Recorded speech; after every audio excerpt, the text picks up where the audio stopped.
예수님은 우리를 구원하시기 위해 이 땅에 오셨습니다. 가난하고 병든 자를 고치시고 온 인류에게 소망이 되셨습니다. 예수님은 분명 메시아였습니다. 그런데 유대인들은 그 메시아를 받아들이지를 않았습니다. 오히려 당시의 기득권자들인 바리새인들과 사두개인들은 예수님을 십자가에 못 박도록 로마 병정에게 내준 사람들이 유대인들이었습니다. 당시에 유대사회는 네 종류의 사람들이 있었는데 첫 번째로는 사두개인 같은 사람입니다. 사두개인은 사독의 후손들이라고 하는 사람들인데 이 사람들은 제사장 출신들입니다.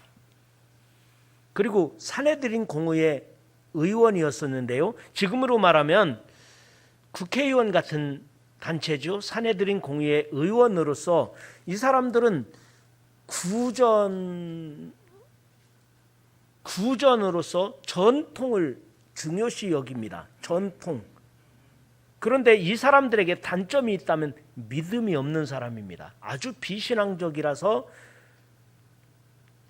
부활을 믿지 않고 천사를 믿지 않고 그냥 믿음 없는 전통만 강조하는 사람들이 사두개인이었습니다. 그 다음에 두 번째로 바리새인들이 있습니다. 이 바리새인들은 공부를 많이 해서 공부로 출세한 사람들이기 때문에 이 사람들은 주로 율법사 그리고 서기관, 율법사나 서기관의 직책을 감당하고 있었는데 이 사람들은 그래도 믿음이 좀 있어요. 믿음이 있는데 부활을 믿고 천사를 믿는 그런 신앙이 있는데 그런데 예수님께서는 이 바리새인들을 책망하셨는데 형식적인 신앙, 아주 형식적인 외식하는 신앙생활을 하고 있었기 때문에 이 바리새인들을 예수님은 지적하셨던 것을 볼 수 있습니다. 그런데 바리새인들과 사두개인들과 다른 사람들이 있었는데 열심당원들입니다. 성경에 가끔 등장하는 이 열심당원들은 민족주의자들이었고 폭력을 쓰면서라도 독립을 쟁취하려고 했던 독립운동가들 같은 열사들이 있었던 열심당원들, 다른 말로는 젤로땅이라고도 하는데 그런데 예수님께서는 이 열심당원들을 칭찬하신 적이 없으셨습니다. 그러면 이들만 있었나요? 또 한 단체가 있었는데 속세를 떠난 즉 에세네파나 쿰란 공동체 같은 속세를 떠난 사람들이 있었습니다. 이 사람들은 정치적으로 로마가 되든 유대가 되든 바리새파가 되든 사두개인이 되든 누가 정권을 잡든 누가 대통령이 되든 별로 관심이 없고 오직 경건한 신앙생활만 하나님과 교통하는 신앙생활만 하는데 그래서 그때 당시엔 수도원이 없었겠죠. 동굴 속에 들어가서 성경을 필사하고 그곳에서 신앙생활을 하면서 그래서 쿰란 공동체를 이루고 에세네파 즉 광야에 외치는 자의 소리와 같이 세례 요한과 같이 속세를 떠난 사람들도 있었습니다. 이와 같이 당시에는 이런 시대적 배경을 통해서 우리들이 이 성경 말씀을 봐야 되는데 이렇게 말합니다. 34절에 예수께서 사두개인들로 대답할 수 없게 하셨다 함을 바리새인들이 듣고 모였다는 것입니다. 사두개인, 사독의 후손, 제사장 출신들이라겠죠. 바리새인은 뭐 어떤 사람이라고 했어요? 율법사나 서기관이었는데 공부해서 출세한 사람들이라고 했죠. 그래서 예수님께서 사두개인들을 꼼짝 못하게 말씀으로 지도했다는 소식을 듣고 바리새인들이 모여가지고 예수님을 시험하려고 지금 왔습니다. 와서 뭐라고 말합니까? 선생님, 율법 중에 어느 계명이 크니이까? 36절에 선생님, 율법 중에서 어느 계명이 크니이까? 여기서 율법이라고 하는 것은 모세 오경을 말하는 것이 아니라 성경을 말씀하는 것이 아니라 자기들이 만들어 놓은 규정, 자기들이 만들어 놓은 규정이 얼마나 많으냐면은 613가지나 되는 규정이 있습니다. 이것은 먹어서는 안 되고 먹어야 되고 이것은 지켜야 되고 안식일법은 어떻게 하고 누구를 구제할 때는 어떻게 도와야 되고 이런 규정들을 613가지를 만들어 놨으니까 이 규정 가지고 이 율법도 아닌 이런 장로들의 유전이라고 말하는 이런 규정을 가지고 사람들을 꼼짝 못하게 묶어놓은 거예요. 사람들을 억압을 하고 있었던 거예요. 그러니 예수님의 마음이 들겠습니까? 그러니까 이 율법사라고 하는 이 바리새인이 묻기를, 선생님, 계명 중에 어떤 것이 제일 큽니까? 라고 물었을 때 예수님은 자기들이 만들어 놓은 613가지 이 인간을 억압하는 규정을 예수님은 인정하지 않는 거예요. 성경으로 돌아가야 된다. 성경이 뭐라고 했느냐? 율법이 뭐라고 했느냐는 것을 예수님은 대답을 하셨어요. 그 율법이 무엇입니까? 내 마음을 다하고 목숨을 다하고 뜻을 다하여 주 너의 하나님을 사랑하라. 그리고 내 이웃을 내 자신같이 사랑하라. 방대한 성경의 내용을 아주 함축적으로 정확하게 답을 말씀하신 것이 예수님이셨어요. 그러니까 바리새인들이 이 지혜를, 이 방대한 율법을 딱 두 가지 주제로 요약을 한 이 말씀을 보면서 감동을 하지 않을 수가 없었겠죠. 여러분, 저는 이 말씀을 통해서 사랑의 계명, 사랑의 율법, 예수님께서 말씀하시는 사랑의 두 가지 계명에 대해서 오늘 조금 더 말씀을 드리려고 합니다. 여러분, 주님께서 말씀하시는 사랑의 계명은 첫 번째로 주 너의 하나님을 사랑하라는 것입니다. 우리가 주님을 사랑하되 마음을 다하고 목숨을 다하고 뜻을 다하여 주 너의 하나님을 사랑하는 것입니다.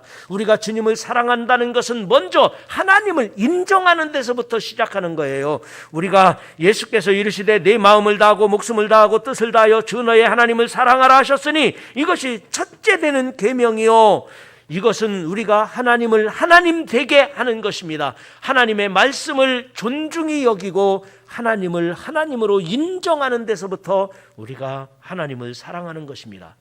만약에 자녀들이 나는 엄마를 존중해요, 엄마 사랑합니다, 그러면 엄마가 했던 말을, 엄마의 가르침을 따라야지요. 아버지, 내가 존경합니다. 아버지의 뜻을 따라 우리가 좋은 가정을 이루어 갈 것입니다. 그러면 아버지의 했던 말을, 아버지의 생각을 따라야죠. 그것이 부모님을 존경하고 사랑하는 자식의 도리가 아니겠습니까? 하나님 앞에서도 마찬가지일 거예요. 우리가 하나님을 사랑합니다 하지만 말로만 사랑이 아니라 정말 하나님의 말씀대로 성실하게 실천하며 살 뿐만 아니라 우리가 신앙을 고백하고 하나님에 대한 사랑의 표현이 있어야 합니다. 제가 자주 드리는 말씀 중에 꽃도 피지 않은 꽃은 꽃이 아니라 꽃봉오리일 뿐이다. 피지 않은 꽃은 꽃이 아니라는 말을 자주 했습니다. 사랑도 표현하지 않은 사랑은 사랑이 아니라고 합니다. 사랑은 표현해야 됩니다. 내가 부모님을 사랑하면 존경하고 사랑한다고 말해야 되고, 자식을 사랑하면 내가 책임지고 자식을 양육하고 도와줘야 할 것이며, 부부간에도 마찬가지입니다. 서로 간에도 마찬가지입니다. 그냥 다른 사람하고 비교나 하고 그래가지고는 부부라고 말할 수도 없고 부모 자식 간이라고 말할 수도 없을 거예요. 여러분, 자녀들이 가장 스트레스 받는 것 중에 하나가 비교랍니다. 다른 집 아이하고 비교하는 것을 자녀들은 아주 싫어합니다. 그러면 부부는 어떨까요? 부부도 사랑이라고 하는 것은 비교할 수가 없는 거예요. 누구하고 비교할 수가 있겠습니까? 비교가 될 수 없는 거예요. 그게 사랑인 것이죠. 한 집사님이 금식하면서, 5일을 금식하면서 내가 기도하기로 작정을 했답니다. 그런데 기도 제목이 두 가지예요. 하나는 가정 경제, 경제적으로 너무 힘들어서 가정 경제를 위해서 기도 제목을 정했고, 두 번째 아들이 문제가 있어 아들을 위하여, 자녀를 위하여 기도하기로 기도 제목 두 가지를 가지고 내가 작정하면서 기도하려고 금식을 선포하고 5일 동안 금식하려고, 낮에는 일해야 되고 저녁에는 교회 가서 금식하니까 교회 가서 기도하기로 작정을 했답니다. 그런데 마귀는 기도하는 것을 싫어합니다. 마귀는 어떻게 해서라도 유혹하고 방해하려고 하는 거잖아요. 예수님께서 기도하실 때도 마귀가 역사하는데 우리가 기도하기로 작정하면 마귀 역사가 없겠습니까? 그런데 첫날부터 금식하는데 첫날부터 마귀가 그러더라는 거예요. 야, 복권 당첨하게 해줄 테니까 지금 기도 그만하고 집에 갈 때 너 이만하면 금식을 결단하고 내가 이렇게 기도했으면 됐지, 집에 갈 때 복권 사가지고 가라. 그러면 오늘 금식 하루 했으니까 복권 당첨되게 해줄게. 그래서 이 사람이 사탄아 물러가라. 마귀가 복권 당첨하게 할 수 있어요? 사람들이 가장 기초되는 시험이 뭐냐면 물질이에요.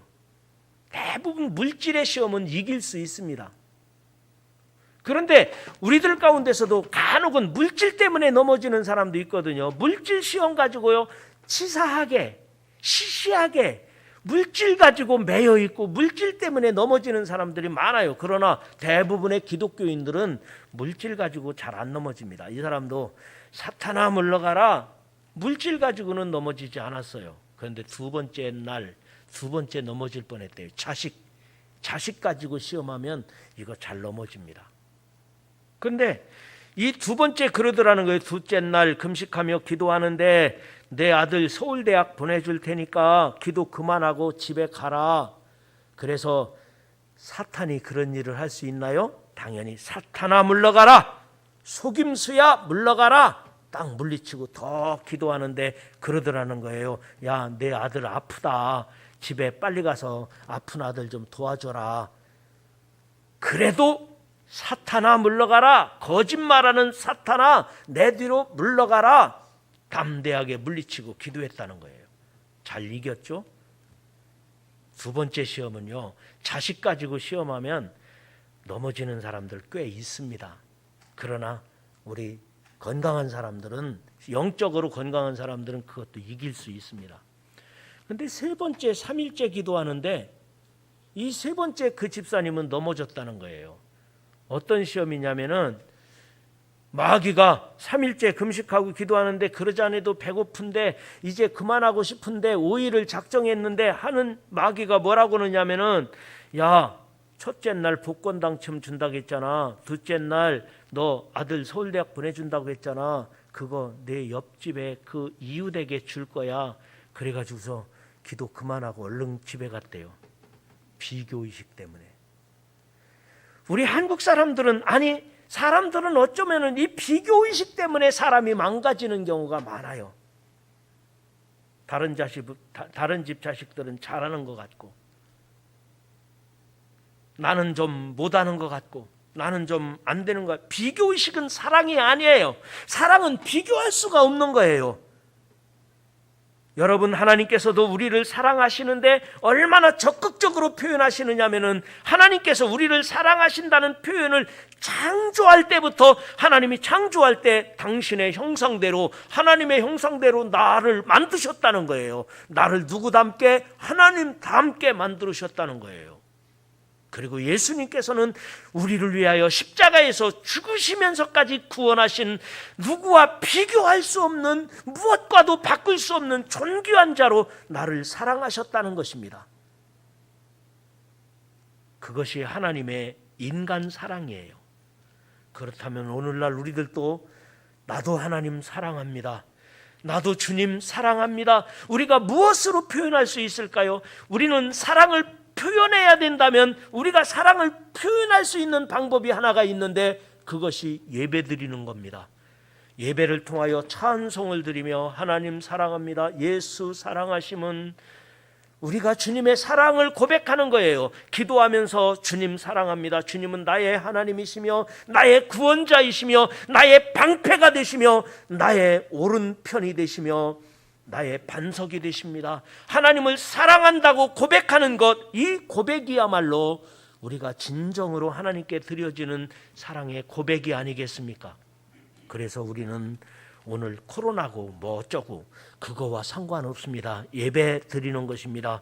예배를 통하여 우리의 사랑을 고백하고 때로는 헌신하고 때로는 봉사하면서 주님께 사랑을 고백하는 것입니다. 사랑하는 성도 여러분, 이 시간 하나님을 사랑한다고 고백하시고, 하나님 사랑, 하나님은 나를 위하여 십자가에서 죽으시기까지, 그리고 나를 창조하실 때 하나님의 형상으로 창조하시면서까지 우리를 구원하셨으니 그 하나님의 사랑을 받은 자로서 우리도 하나님을 사랑한다고 고백하는 예배 시간, 그런 성도 여러분 모두가 되기를 주의 이름으로 축원합니다. 하나님 사랑. 그런데 두 번째로는 이웃 사랑입니다. 이웃을 자신과 같이 사랑하라는 것입니다. 우리가 기독교인이기 때문에 나만을 위하여 사는 사람들은 없습니다. 가족을 위하여 헌신하기도 하고 이웃에게 봉사하며 살아온 사람들이 예수님의 가르침이고 그 말씀대로 순종하는 사람들이 크리스천일 것입니다. 그런 이웃을 사랑하는 사람들이 많은 나라가 선진국이고, 그런 사람들이 많은 가정이 행복한 가정이 될 것입니다. 누가복음 10장 25절에서 37절에 보니까 선한 사마리아인의 비유가 나옵니다. 이 선한 사마리아인의 비유를 보면 한 율법사가 예수님께 나왔습니다. 이 율법사도 바리새인이죠. 율법사가 예수님께 와서 선생님 어떻게 해야 영생을 얻습니까? 질문을 해요. 선생님 어떻게 해야 영생을 얻습니까? 이 말은 예수님을 시험하려고 물은 거예요. 그때 예수님이 오늘 본문하고 똑같이 대답합니다. 뭐라고 대답합니까? 하나님을 사랑하고 내 이웃을 사랑하라. 하나님을 사랑하고 내 이웃을 내 자신같이 사랑하라. 예수님이 오늘 본문하고 똑같이 대답을 해요. 그러면 하나님 사랑은 알겠는데 이 율법사가 대답하기를 이웃이 누구입니까? 이웃이 누구인지 몰라서 물었겠습니까? 내 이웃이 누구입니까? 그때 예수님께서 선한 사마리아인의 비유를 말씀하셨습니다. 어떤 사람이 예루살렘에서 여리고로 내려가다가 강도를 만나서 죽게 되었다. 그런데 그 자리에 그 강도 만난 사람을 도와줘야 되는데 바리새인도 지나갔고 사두개인도 지나갔고 사람들이 지나갔지만 도와준 사람이 없었는데 선한 사마리아인이 강도 만난 사람을 도와줬다. 내 이웃이 누구겠느냐? 그 강도 만난 사람에게 이웃이 누구이겠느냐? 선한 사마리아인입니다. 그렇습니다. 여러분, 그래서 똑같이 말씀을 하신 거예요. 39절 40절에 둘째도 그와 같으니 내 이웃을 내 자신같이 사랑하라 하셨으니 이 두 계명이 온 율법과 선지자의 강령이니라. 아멘. 여러분도 이웃을 잘 만나시고 여러분이 좋은 이웃 되시기를 주님의 이름으로 축원합니다. 모든 사람들은 사랑받기를 원합니다. 그리고 사랑하고 싶은 것이 하나님이 주신 선한 마음입니다. 그래서 내가 누구인가에게 도움이 되어야지 선한 마음이 있습니다. 그리고 나도 사랑받고 싶은 것이 모든 사람의 공통점입니다. 한 아버지가 5형제를 둔 아버지가 있었습니다. 그런데 이 5형제 중에서 한 아들이 병약한 데다가 다른 형제들에게 주눅 들어가지고 이 아들이 너무 안쓰러운 거예요. 그래서 아버지의 마음은 어떨까요? 이 병약하고 주눅 들어있는 그 연약한 아들에게 마음이 늘 쏘이는 거예요. 그러던 어느 날 정부에서 나무 심기 운동을 하는데 식목 행사를 하는데 이 아들 5을 데리고 아버지가 식목 행사에 참여했습니다. 그리고는 일정한 장소에서 나무를 심는데 한 그루씩 5명의 아들과 함께 아버지가 나무를 심었습니다. 그리고는 말했습니다. 야, 우리가 나무를 잘 심었으니 언젠가 이 나무가 잘 자라도록 우리가 가꿔주고 그리고는 다음에 와서 한번 보자. 그리고는 세월이 지났습니다. 몇 해가 지나서 아버지가 자식들을 데리고 산으로 갔습니다. 놀랍게도 다른 나무보다도 이 병약한 어린 그 아들의 나무만 잘 자라서 나무 잎도 무성하고 멋지게 자랐습니다. 그래서 아버지가 다 아들들 있는 자리에서 칭찬을 했어요. 야, 우리 아들이 훌륭한 식물학자가 되겠다. 훌륭한 식물학자가 될 것이라고 선언을 했더니 다른 아들들이 그래, 우리 동생, 그 동생은 훌륭한 식물학자가 될 수도 있어. 그러니까 이 병약하고 주눅 들어있던 아들이 자신감이 생긴 거예요. 자기를 지지해 주는 아버지, 그리고 형제들이 자기를 응원해 주는 것에 힘입어서 나도 성취감을 느끼고, 그리고 나도 잘할 수 있구나. 그리고는 그가 마음에 어떤 그 꿈을 갖기 시작했어요. 나는 훌륭한 식물학자가 되겠다. 근데 사실은 알고 보니까 아버지가 그 5 형제의 나무들 중에서 그 병약한 아들의 나무를 특별 관리해서 잘 관리해서 자라도록 그렇게 했던 거예요. 그런데 그 아들은 아버지의 격려를 먹고 형제들의 응원을 받고 그가 나중에는 훌륭한 식물학자가 된 사람이 아니라 미국의 대통령이 되었습니다. 미국에서 가장 존경받는 프랭클린 루즈벨트 대통령. 그는 미국의 대통령 중에서도 4번 한 사람이에요. 역사적으로 유례가 없는 1930년대 대공황을 극복하고 세계를 경영했던 대통령 루즈벨트가 바로 그 주인공입니다. 아버지의 격려와 사랑, 형제들의 응원과 사랑 속에서 그가 그 5 형제들 중에서 가장 병약하고 가장 주눅들어 있었는데 사랑을 받고 나니까, 응원을 받고 나니까 그가 자신감이 생긴 거예요. 나도 뭐 할 수 있다. 훌륭한 생물학자가 될 것이라고 생각했는데 나중에는 미국의 4번 대통령을 한 사람이고 세계를 경영했던 프랭클린 루즈벨트 대통령이 되었던 것입니다. 오늘날 우리들도 마찬가지입니다. 사랑을 먹고 자란 자가, 사랑을 받은 사람들이 큰일 할 수 있습니다. 사랑을 주며 산 사람들이, 사랑을 베풀었던 사람들이 하나님의 은혜를 받는 것입니다.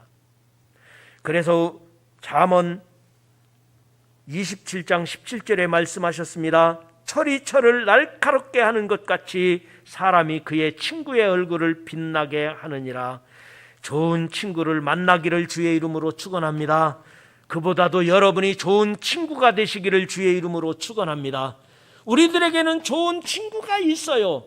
좋은 가족이 있습니다. 좋은 교회가 있습니다. 우리 성도들이 있고 좋은 목회자가 있지 않습니까? 여러분 사랑하시기 바랍니다. 충분한 사랑을 받으시기를 바랍니다.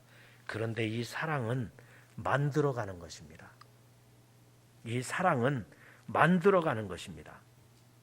여러분, 우리가 사랑을 만들어간다는 것은 누구를 미워하거나 누구를 자꾸 저주하면은 자기도 모르게 이 사랑의 마음이 식어질 것입니다. 사라질 것입니다. 그러나 내가 미운 사람이 있다 할지라도 예수님 내가 사랑하게 해주세요. 사랑하는 마음을 주세요. 기도하는 사람은 사랑하게 될 것입니다. 그리고 누구를 만나더라도 가족 간에도 마찬가지고 친구도 마찬가지고 장점을 찾으세요. 좋은 점을 찾으세요. 내가 사랑할 수 있는 것을 찾으면 오히려 사랑할 수 있다는 거예요. 만들어가는 거예요. 사랑은 만들어갈 수 있는 거예요. 여러분 이웃들 중에서도, 여러분 가정 가운데서도, 우리 반석교회 가운데서도 사랑할 만한 사람이 너무 많습니다. 사랑해야 됩니다. 혹시 미워지는 사람이 있습니까? 혹시 미운 사람이 있더라도 예수님 내 마음에 사랑하는 마음을 주세요. 그리고 그 사람의 장점을 찾으세요. 그래서 사랑하는 마음이 이웃 사랑을 여러분 꼭 실천할 수 있기를 주의 이름으로 축원합니다. 이제 말씀을 마치겠습니다.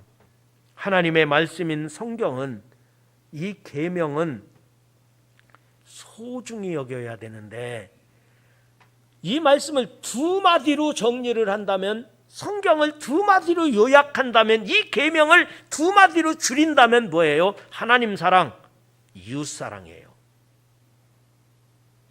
그래서 오늘 예수님께서 말씀하신 것과 같이 여러분이 주님의 계명을 실천하여 하나님을 사랑하고 사랑을 받았으니 하나님 사랑한다고 고백하시고, 그리고 이웃을 사랑하며 그 사랑을 실천하는 가운데 여러분에게 좋은 이웃들이 많고 사랑받는 사람 되시고, 그리고 나도 마음껏 사랑을 표현하고, 그래서 사랑의 열매가 내 안에 가득하게, 우리 반석교회가 사랑의 열매로 가득하게, 여러분의 가정이 사랑으로 충만하게 임하게 되기를 주님의 이름으로 축원합니다.